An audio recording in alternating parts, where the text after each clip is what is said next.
जी हाँ दोस्तों, India versus England के बीच खेली जा रही 5 मैचों की टेस्ट सीरीज के पहले टेस्ट मुकाबले के दूसरे दिन के हाल के बारे में बात करेंगे कि कैसा रहा पहले सेशन का हाल। आप सभी को बता दें कि किस प्रकार से यहाँ पर टीम इंडिया के गेंदबाजों ने कमाल की गेंदबाजी करते हुए इंग्लैंड को 183 रन पर ही रोक दिया था फर्स्ट इनिंग के दौरान, क्योंकि उन्होंने ही टॉस जीतकर पहले यहाँ पर बल्लेबाजी का फैसला किया था। रविचंद्रन अश्विन और ईशांत शर्मा की गैर मौजूदगी के बिना भी यहाँ पर टीम इंडिया के धारदार गेंदबाजों ने अपनी गेंदबाजी से सभी को काफ़ी प्रभावशाली करा, क्योंकि दोस्तों यहाँ पर जसप्रीत बुमराह ने 4 विकेट झटके, शमी ने 3 विकेट, ठाकुर ने दोस्तों 1 विकेट और मोहम्मद सिराज ने 1। रविंद्र जडेजा को सिर्फ 3 ही ओवर दिए गए थे, क्योंकि ये पिच ही दोस्तों यहाँ पर धीमी गति के लिए नहीं है। आप इसी बात से अंदाज़ा लगा सकते हैं कि जो इंग्लैंड के गेंदबाज हैं उनमें 4 गेंदबाज हैं और चारों ही तेज गति के गेंदबाज हैं, जिसमें James Anderson, Stuart Broad, Ollie Robinson और सैम करन, ये चारों ही दोस्तों तेज गति से गेंदबाजी करते हैं। तो साफ पता लगता है कि जो पिच है वो तेज गति के गेंदबाजों के लिए, लेकिन कहा तो ये भी जा रहा था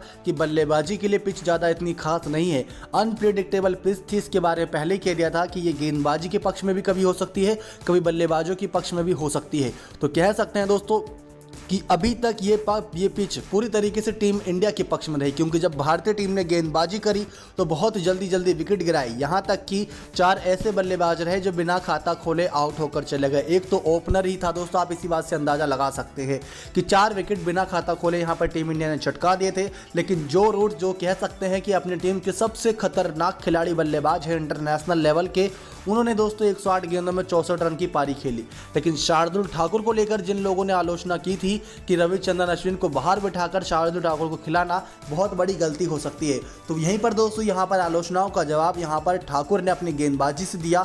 जो रूट का जो सबसे बड़ा विकेट कहा जा रहा था वो विकेट दोस्तों यहाँ पर लेकर दिया शार्दुल ठाकुर ने।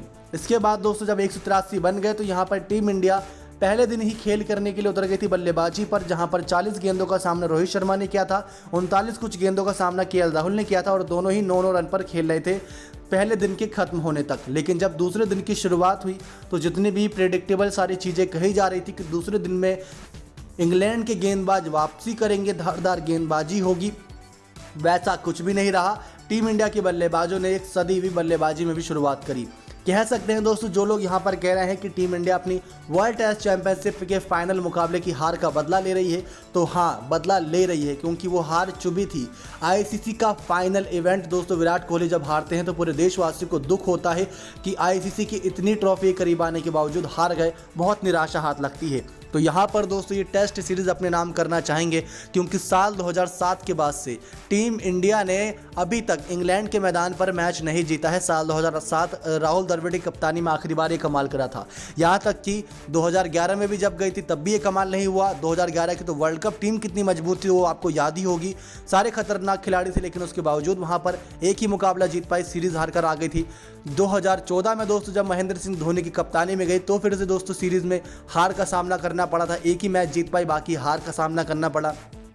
फिर 2018 में जब विराट कोहली की मौजूदगी में टीम इंडिया गई थी इंग्लैंड के मैदानों पर मैचेस खेलने इंग्लैंड के साथ, तब भी दोस्तों एक ही मुकाबला जीत पाई थी और सीरीज हारकर भारत देश को वापस आना पड़ा था। लेकिन अब ये सदी भी शुरुआत है, क्योंकि रोहित शर्मा और केएल राहुल जो दोस्तों इस साल हमें टेस्ट में बहुत बदलाव देखने को मिले हैं ओपनिंग में, तो वो ओपनिंग पेयर जोड़ी दोस्तों यहाँ कह सकते हैं कि अब बनती नजर आ रही है, क्योंकि रोहित शर्मा और केएल राहुल दोनों की बहुत अच्छी साझेदारी रही। पहली विकेट के लिए पार्टनरशिप 297 रन की रही। लंच ब्रेक होने ही वाला था, यानी कि फर्स्ट सेशन की ऑफिशियल ही घोषणा होने वाली थी, उससे कुछ देर पहले ही दोस्तों रोहित शर्मा ने अपना विकेट गिरा दिया। 37वें ओवर की तीसरी गेंद पर दोस्तों रोहित शर्मा का विकेट गिर गया। एक शॉट खेला, अच्छा शॉट है, इसमें वो माहिर हैं, लेकिन मैदान थोड़ा दोस्तों बड़ा है, इसके हिसाब से भी अकॉर्डिंग उन्होंने गलत शॉट का सिलेक्शन करा और रॉबिन्सन की बाउंसर गेंद पर उन्होंने पुल शॉट लगाने की कोशिश की, जिस पर 107 गेंदों का सामना करके 36 रन बना के रोहित शर्मा आउट होकर चलते बने। 6 चौके इनके बल्ले से निकले। आपको बता दें दोस्तों, इससे पहले हमने जो वीडियो पेश की थी उसमें कुछ आंकड़े आपको बताए थे कि रोहित शर्मा का अगर हाल देखा जाए विदेशी मैदानों पर तो इतने कारगर बल्लेबाज साबित नहीं होते अगर टेस्ट मुकाबलों की बात करें। वैसे तो ओपनिंग शुरुआत बहुत अच्छी करते हैं, 30, 40, 50 इतना तो बना जाते हैं, लेकिन जिसके लिए ये जाने जाते हैं वनडे T20 मुकाबले में, वनडे में तो कितने 200 बना रखे दोस्तों आप जानते ही हैं, कमेंट करके बताएं अगर आप जानते हैं तो। उसके साथ साथ यहाँ पर टेस्ट में भी इनके बल्ले से 100 रन की पारी निकल पाना बहुत मुश्किल हो जाता है। दूसरी तरफ विराट कोहली साल 2019 के बाद से इनके बल्ले से कोई शतक नहीं निकला, वो और निराशा की बात है। लेकिन यहाँ पर रोहित शर्मा से बहुत उम्मीदें थी कि जिस प्रकार से इंग्लैंड के गेंदबाजों का सामना कर रहे थे, उनके बल्ले से आज एक शतक पारी आती, या तो राहुल के बल्ले से या रोहित के बल्ले से, किसी एक से शतक की पारी की बहुत उम्मीद थी।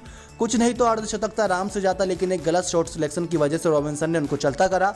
बाउंड्री पर खड़े कैच पकड़ी सैम करन ने।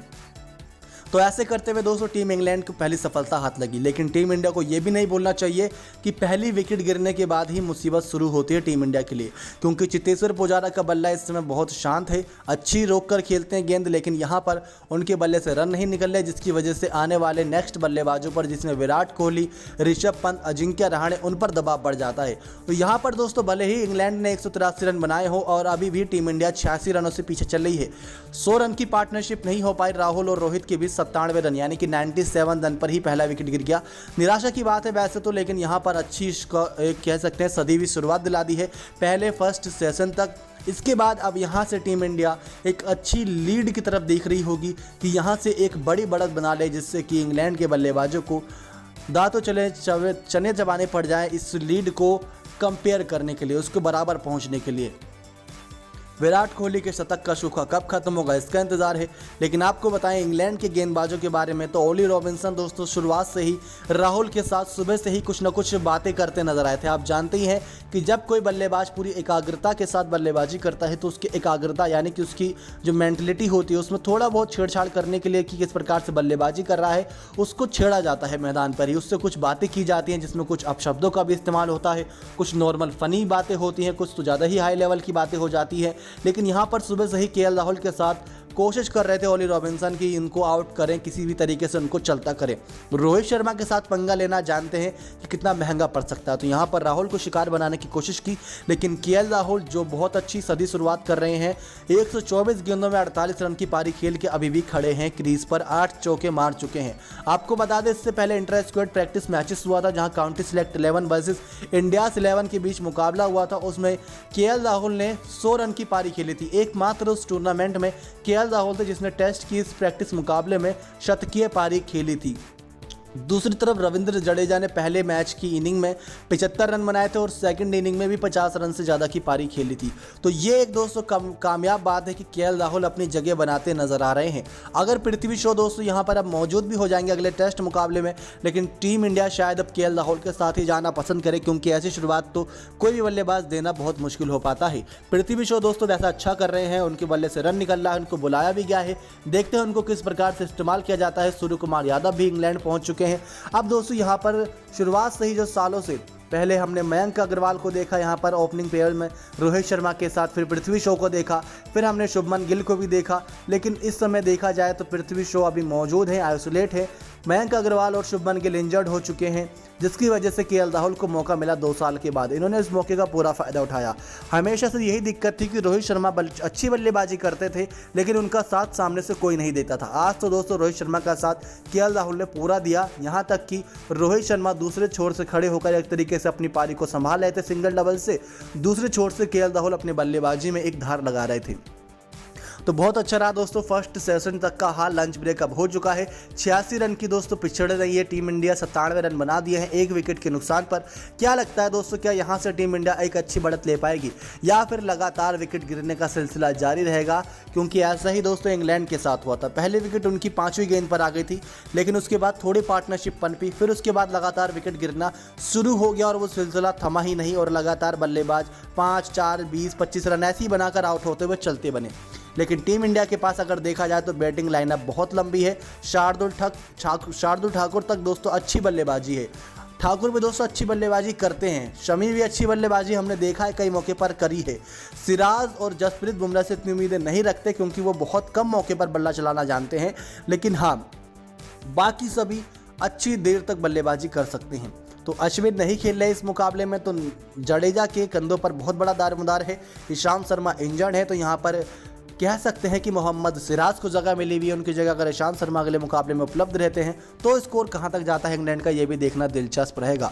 अब टीम इंडिया की रणनीति यही होगी जो आगे बचे सेशन है कि यहां से टीम इंडिया लीड बनाए और आज के दिन का खेल किसी तरीके से जारी रखे और लीड के साथ ही आज का दिन खत्म करे, क्योंकि बल्लेबाजों से बहुत उम्मीदें हैं दोस्तों। 5 दिन ये टेस्ट चलेगा, दूसरा ही दिन है, अभी तो पहला लंच हुआ है, उसके बाद 2 और अभी यहाँ पर सेशन है, उसके बाद क्या होता है स्कोर देखते हैं। आपको सारी जानकारी हमारे चैनल के माध्यम से मिल जाएगी।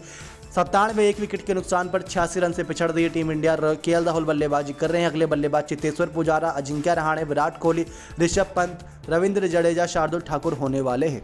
नेक्स्ट 9 स्पोर्ट्स की रिपोर्ट।